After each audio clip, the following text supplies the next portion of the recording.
Hi అండి. Welcome back to our channel. ఈరోజు వచ్చేసి నామినేషన్స్ అప్డేట్ అండ్ అలాగే ఫ్యామిలీ వీక్ ఎవరెవరు వస్తారు అని చెప్పేసి అప్డేట్ అయితే వచ్చింది కదా! దాని గురించి అయితే డిస్కషన్ చేసుకుందాము. ఫస్ట్ వచ్చేసి నామినేషన్స్ గురించి అయితే డిస్కస్ చేసుకుందాం. ఏంటంటే అందరికీ పాట్స్ అయితే పెడతారు. ఎవరైతే నామినేషన్ చేస్తారో వాళ్ళు వచ్చేసి ఆ పాట్స్ పగలగొట్టాల్సింది ఉంటుందండి. అది ప్రతి సీజన్‌లో ఉంటుంది కదా! అలాగే ఈ సీజన్‌లో కూడా అయితే అయింది. ఇంకా ఏంటంటే ప్రతిసారి ప్రతి వీక్ వచ్చేసి మామూలు నామినేషన్స్ లాగే ఉంటే బోరింగ్‌గా అనిపిస్తుంది అని చెప్పేసి ఈ వీక్ వచ్చేసి బిగ్ బాస్ ఫుల్ ట్విస్ట్‌లు అయితే పెట్టాడు. అలాగే కొంచెం ఇంట్రెస్టింగ్‌గా అయితే ఉందండి నామినేషన్స్ అనేటివి. నెక్స్ట్ రేపు మనము ఒకవేళ ప్రోమో రిలీజ్ అయిన దాని గురించి మీరు చూసినా కూడా మీకు అయితే అర్థమైపోతుంది. ఎందుకంటే ప్రతి ఒక్కరు కూడా చాలా సేఫ్‌గా అయితే ఆడుతున్నారు కాబట్టి ఈ ట్విస్ట్ అయితే పెట్టారేమో అనేసి నా అభిప్రాయము. అలాగే ఈ వీక్ వచ్చేసి అంత జోయల్‌గానే నడిచిపోయింది కాబట్టి పెద్దగా నామినేషన్స్ చేసుకోవడానికి వాళ్ళకి ఏమి రీజన్స్ లేకపోయుండొచ్చు. సో, వాళ్ళు నామినేషన్స్ వేయాలనుకుంటే ఇంక ముందే ఏదైనా జరిగి ఉంటుంది గదా! దాని గురించైనా నామినేషన్స్ వేసుకోవాలి. లేదు అంటే ఆ జోయల్‌గా నడిచిన వీక్ గురించి ఏదో ఒక సిల్లీ పాయింట్ పెట్టుకొని నామినేషన్స్ అయినా వేసుకోండాలి. అంతకు మించి అక్కడ జరిగేదానికి టాస్కులు పెద్ద ఇదిగా అయితే ఏం లేవు. సో, చూద్దాము ఏమేం జరుగుతాయి నామినేషన్స్‌లో అని చెప్పేసి. ఈ వీక్ నామినేషన్స్ అంతా గూడా తనుజ చుట్టే అయితే నడిచిందండి. ఎందుకంటే తనుజ కెప్టెన్ కాబట్టి ఆమెకి ఇమ్యూనిటీ పవర్ ఉంది కాబట్టి ఆమెకైతే ఛాన్స్ ఇచ్చారు బిగ్ బాస్. అంటే ఆమె ఇష్టం. ఆమె ఇద్దరిని నామినేషన్ చేయాలనుకుంటే ఇద్దరిని నామినేషన్స్ చేపించొచ్చు. లేదు అంటే ఒకరినైనా నామినేషన్ చేపించు. ఇప్పుడు సపోజ్ వచ్చేసి డెమాన్ పవన్ ఉన్నాడు. డెమాన్ పవన్ నువ్వు ఇద్దరిని నామినేషన్ చేయి అంటే కంపల్సరీగా డెమాన్ పవన్ ఇద్దరిని నామినేషన్ చేయాల్సిందే. అది ఆమె ఇష్టము. లేదు అంటే ఒకరిని నామినేషన్స్ వేయాలి అనుకుంటే ఒకరిని నామినేషన్ వేయించొచ్చు. ఇలాగైతే ప్రాసెస్ అయితే పెట్టాడు బిగ్ బాస్ అని చెప్పేసి మనకొచ్చిన అప్డేటు. ఇంక దాని తర్వాత వచ్చేసి ఇమాన్యుల్ అయితే ఈ వీక్ కంపల్సరీగా 99.99% వచ్చేసి ఇమాన్యుల్ ఖచ్చితంగా నామినేషన్స్‌లో అయితే ఉంటాడండి. ఎందుకంటే మామూలుగా వీళ్ళు నామినేషన్ చేయడానికి ఇమాన్యుల్‌కి ఇద్దరు పర్సన్స్‌ని అయితే ఇచ్చారు. ఎందుకంటే ఎవరెవరంటే బర్నీ గారు అండ్ రీతు వీళ్ళిద్దరిని అయితే నామినేషన్స్ వేయడానికి తనుజ వచ్చేసి ఇమాన్యుల్‌కి అయితే ఇచ్చింది. ఆ 2 రీజన్స్ కూడా ఏమై ఉండొచ్చు అంటే ఫస్ట్ రీతుకి వచ్చేసి యాజ్ సంచాలకగా నువ్వు ఫెయిల్ అయ్యావు కదా! అంటే ఎన్ని సార్లు కావాలనుకుంటే అన్ని సార్లు నీ డిసిషన్ మార్చుకున్నావు కదా! అందుకోసమే నేనైతే నామినేషన్ చేస్తున్నాను అని చెప్పేసి ఒక పాయింట్ చెప్పొచ్చు. నెక్స్ట్ వచ్చేసరికి బర్నీ గారి విషయానికొస్తే మీరు రీ ఎంట్రీ అయిన తర్వాత కూడా మీ నుంచి ఎటువంటి రెస్పాన్స్ లేదు. అలాగే మీరు సరిగా ఆడలేదు. మీరు అలాగే ఉన్నారు అని చెప్పేసి బర్నీ గారిని నామినేషన్ అయినా వేయొచ్చు.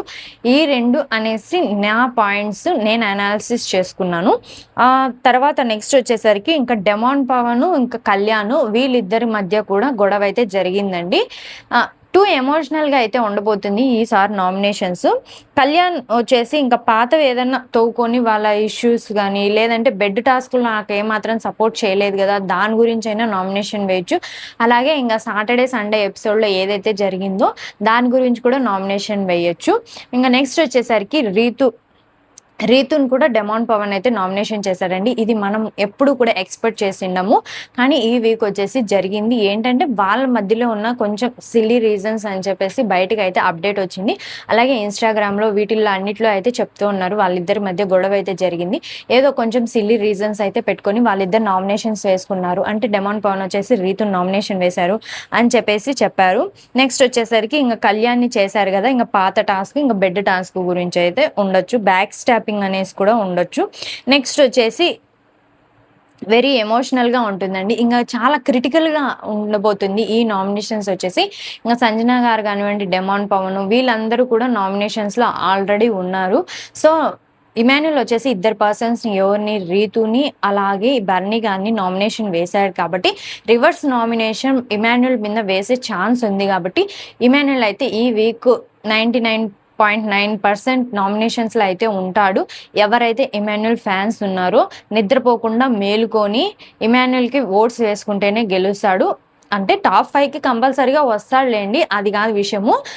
ఓట్లు వేసి గెలిపించుకుంటే బావుంటుంది అనేసి నా ఉద్దేశము. ఇక్కడికి నాకొచ్చిన అప్డేట్ ప్రకారం నామినేషన్స్ గురించైతే చెప్పాలనుకున్నాను.